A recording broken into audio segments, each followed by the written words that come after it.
Boom! Greetings from YouTubeville. Once again, Danny Savage, Draft Guru, dropping 10 prospects for April 2025 NFL Draft.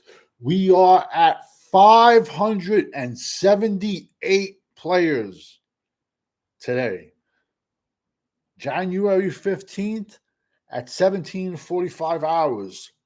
Think about it, people. Look around to all your draft channels. Look to the right. Look to the left. Wait a second. On an off week, still the best beard on YouTube.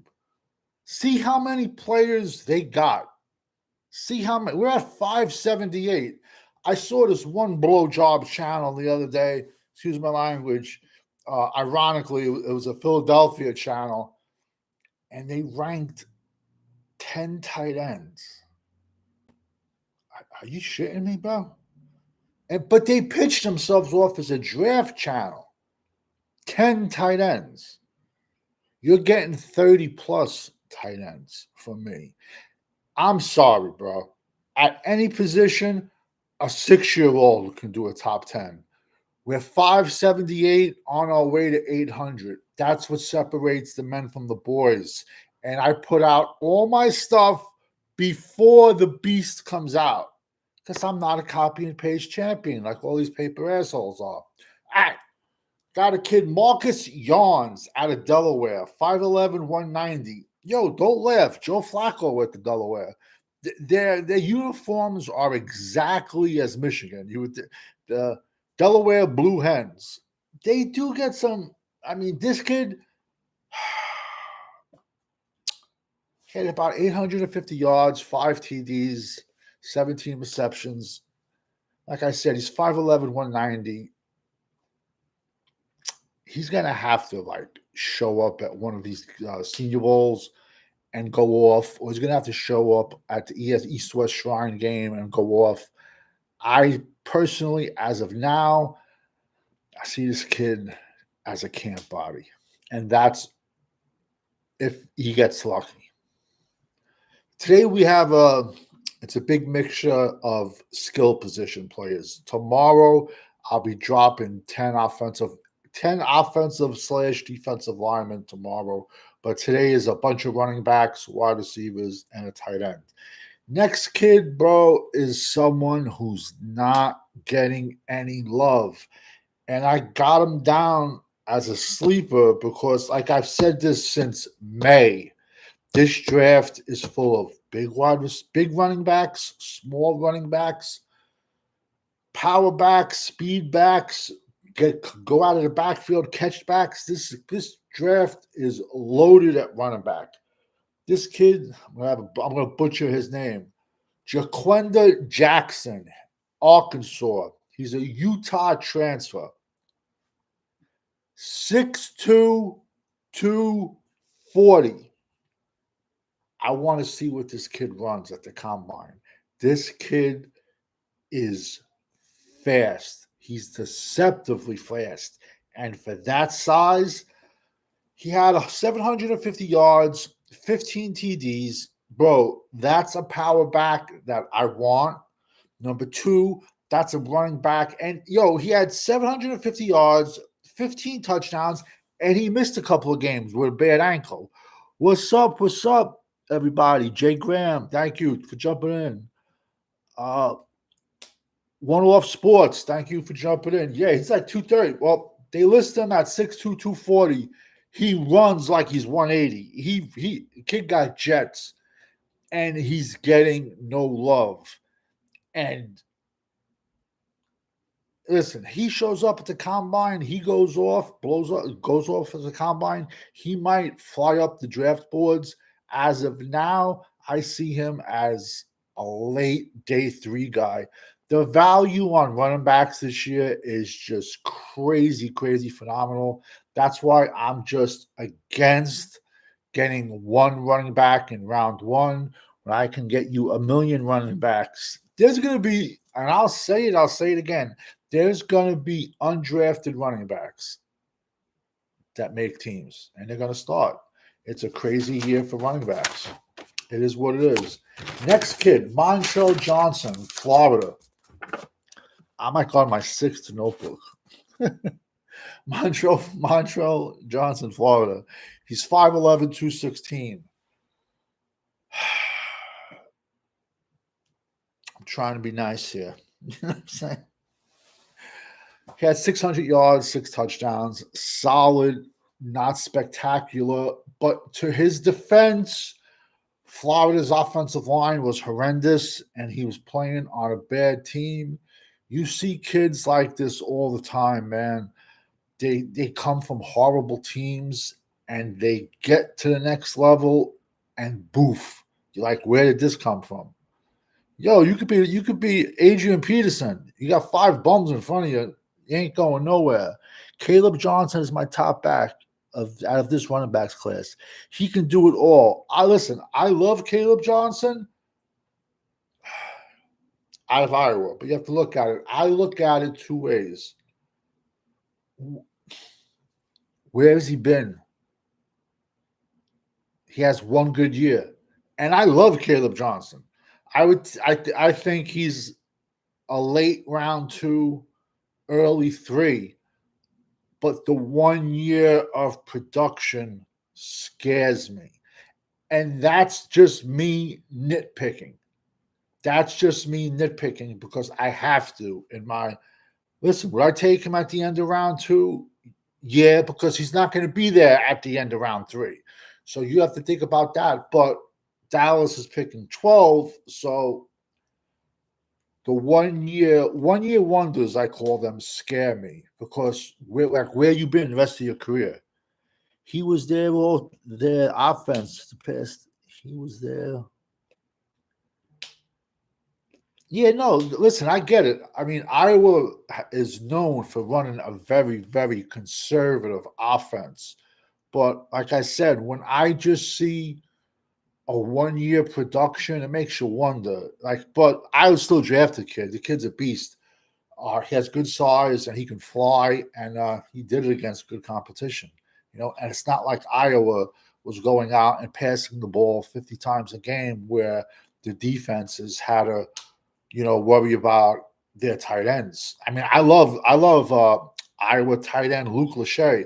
No one's talking about him, but he's a day 3 guy to me. I'll jump on him all day long. Next kid, this kid is a sleeper, man. LaQuinton Allen, Syracuse, 6 foot, 200 pounds. He ran for a little under 1,100 yards with 16 touchdowns. The more impressive part, he had 64 catches for 500 yards and 4 touchdowns. So kid has solid hands. Luke. So this kid, LaQuinton Allen, another kid, getting no love. They had a better year, Syracuse did, than the following years. They have a tight end I love, Orlando Gadsden. I gave you him already. He ain't getting any love, but I know Dallas has a load of tight ends. But this kid is a sleeper because he has jets and he has solid hands. Very few times do you get a guy with both that has jets and can come out of the backfield and catch the ball and turn a 3-yard dump-off pass into a 70-yard run. That is very, very rare. Yeah, he is a freak of nature, man. He is. For his stats. The next kid, he seems like he's been around since I was a kid. Chaz Malusi, Wisconsin, 5'11", 215. Legit, this kid's been around 6 years, and they hype this kid up. They've been hyping this kid up for 6 years, and he's just a walking injury. Like I said, 5'11", 215. I honestly think I wouldn't be surprised if they gave him another year of eligibility, but he accepted an invite to the Senior Bowl. So that's pretty much, I take that back. He accepted an invite to the East-West Shrine. So I'm claiming he has no more eligibility, but everyone's been blowing this kid up for years and years. I just haven't seen it at all. And like it says, it seems like this kid's, I mean, he's been in college 6 years. He has to be at least 24, at least. I don't see it. I don't see it. I do not see it. Watch him rush for 2,000 yards next year. Next kid is a wide receiver out of Pitt, Kenyatta Mupfree, 6'1", 190. Excuse me. 52 catches, 815 yards, 16 TDs. I take that back.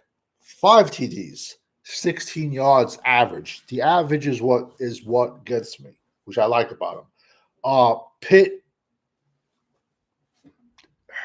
they were kind of up and down this year.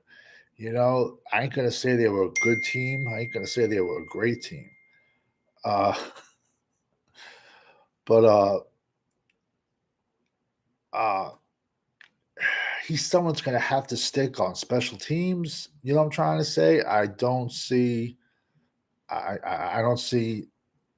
him going anywhere in the NFL, to be honest with you.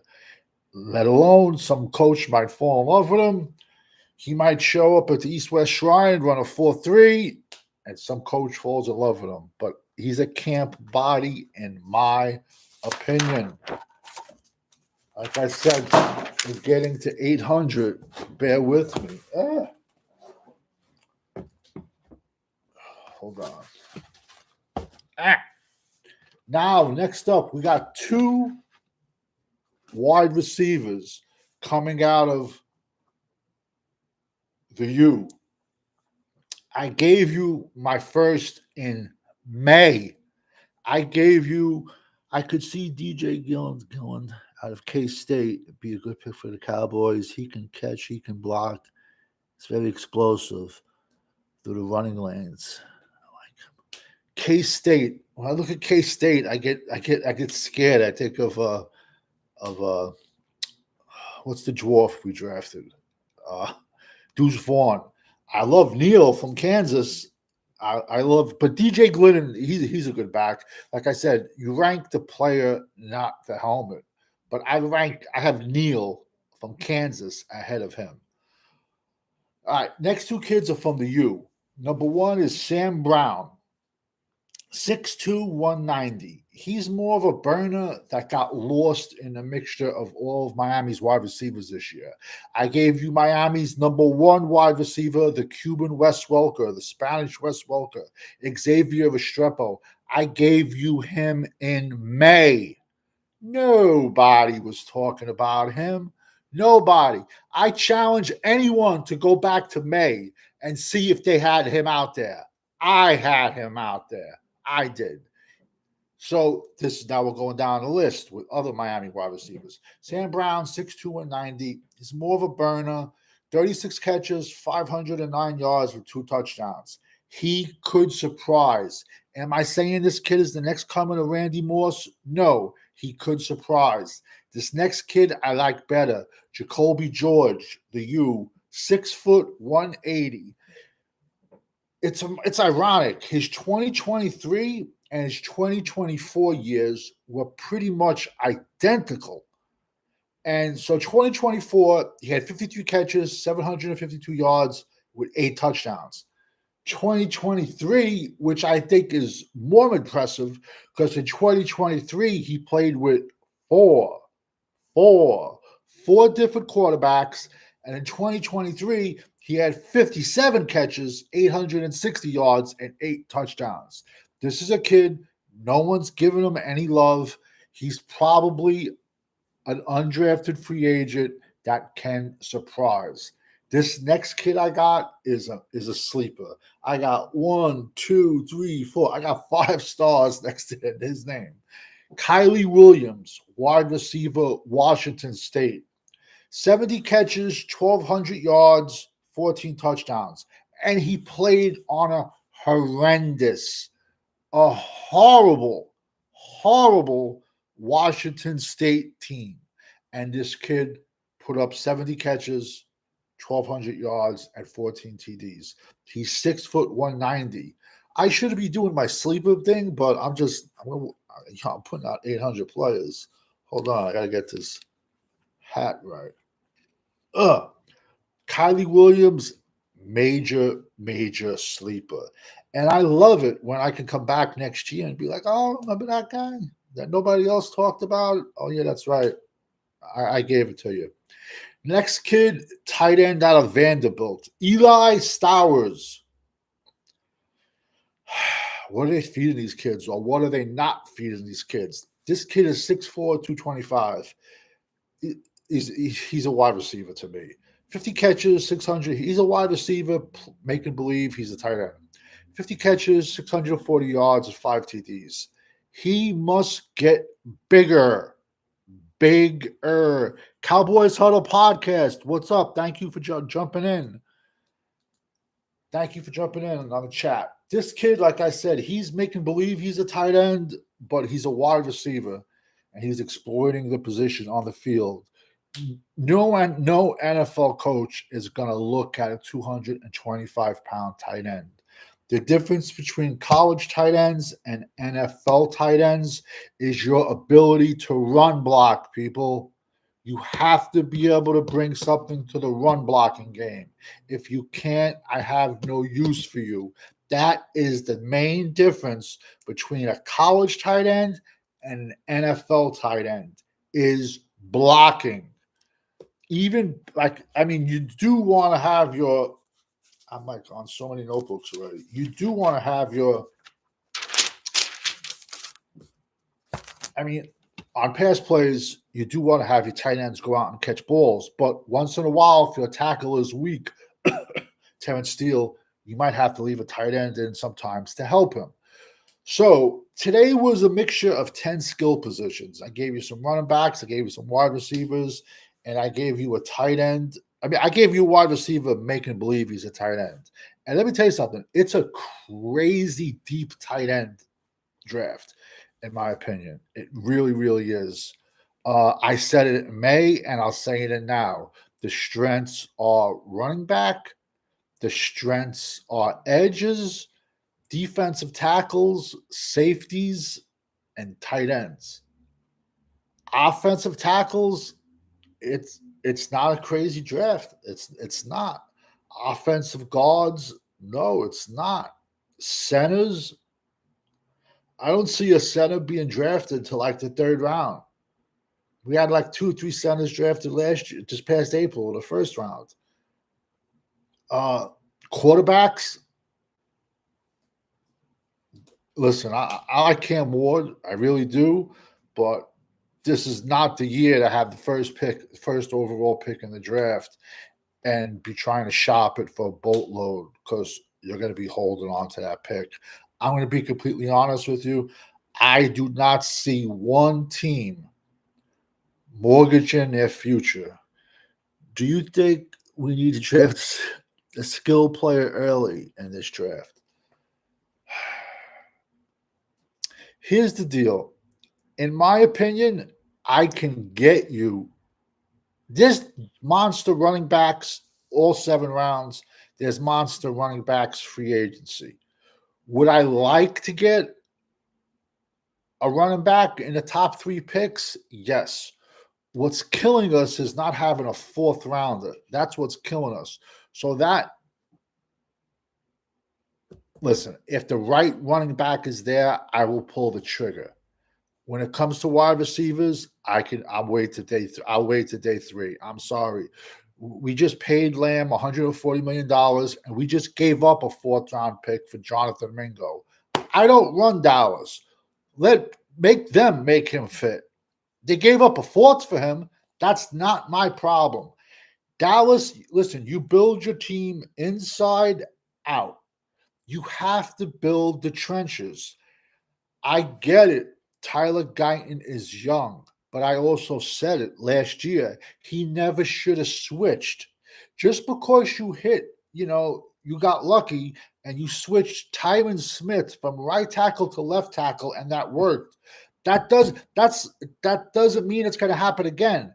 That's like saying a pickup line you used on a girl in 1969 at a bar and you brought it home. That's like saying that same pickup line is going to work 1985. That's not how football works, people. So Flournoy and Mingo, they both suck. How about that? And Flournoy will be a 20. This will be his second year, and he'll be 26. We drafted him as a 25-year-old rookie, Flournoy. So I didn't like that pick at all, but I don't control who they draft. Listen, you build your team inside out, not outside in. So let's be honest. Do we have a left tackle? We don't know that. Do we have a right guard? We don't know that. Do you want to keep $82 million Terrence Steele at right tackle, giving up 10 sacks? So right off that, you can throw 2 picks at the O-line. Let's go to defense, which is even scarier. We also have 0 running backs. You can draft 2. I want to come out of this draft with 2 running backs, a power back and a speed back.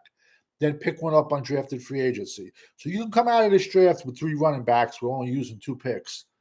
But now let's go to defense, which is even scarier. We have no defensive tackles. Golston is gone, and it's not a great big loss. But if we were to switch to a 3-4, I could live with him.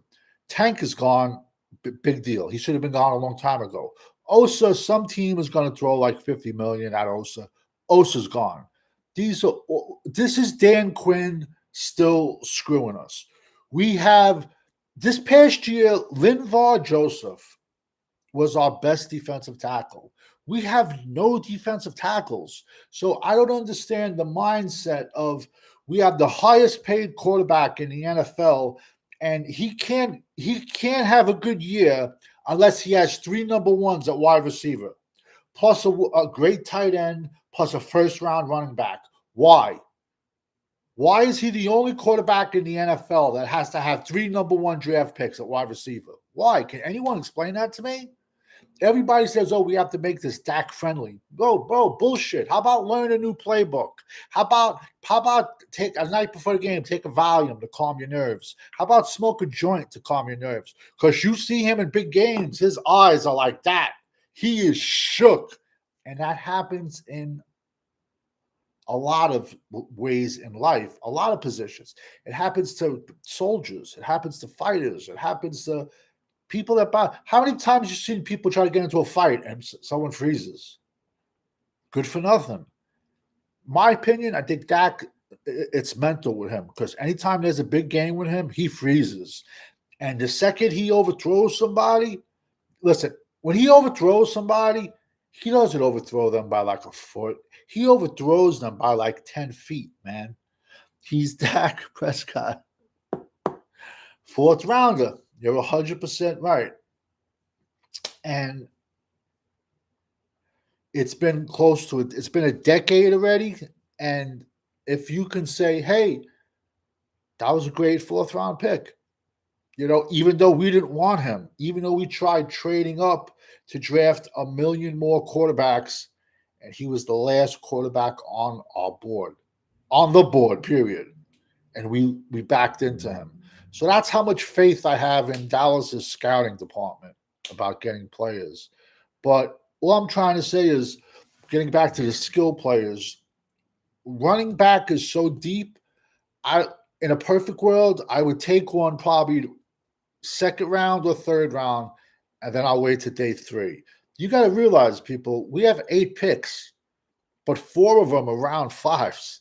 We have 4 round 5 picks, so it's not like we have a lot of early picks. I would bet money at 12. This is the way Dallas goes into draft. I'm telling you, it's ironic. If you do the same fantasy draft with your same 10 friends for 10 years, 20 years in a row, you can see drafting patterns, and it's so easy it's easy to see. Dallas will walk in and they'll have like 5 players on a board, and they'll be like, listen, can we live with any one of these 5? And then everybody will say, yes, Jeremy, yeah, sure, Jeremy, sure, whatever you say, Jeremy, that's it, you're the boss. Some team will call up, They'll offer us a 3. Dallas will move back 5 slots for 3. Now, one of those 5 players will be there. That's what they do because we're always lacking picks because we just throw them away. Everyone says, oh, why don't we do what the Rams did? The Rams got talent when they traded their picks away. What did we get when we trade our picks away? We get dog shit. This Will McClay, I call him, he's DoorDash, bro. Come on, man. So listen, I do see Dallas trading back and maybe pick it up. I'd like to pick up an extra 3, but then again, we're going to go like last year. We're going to go like about 60 picks before picking again because we have no round 4.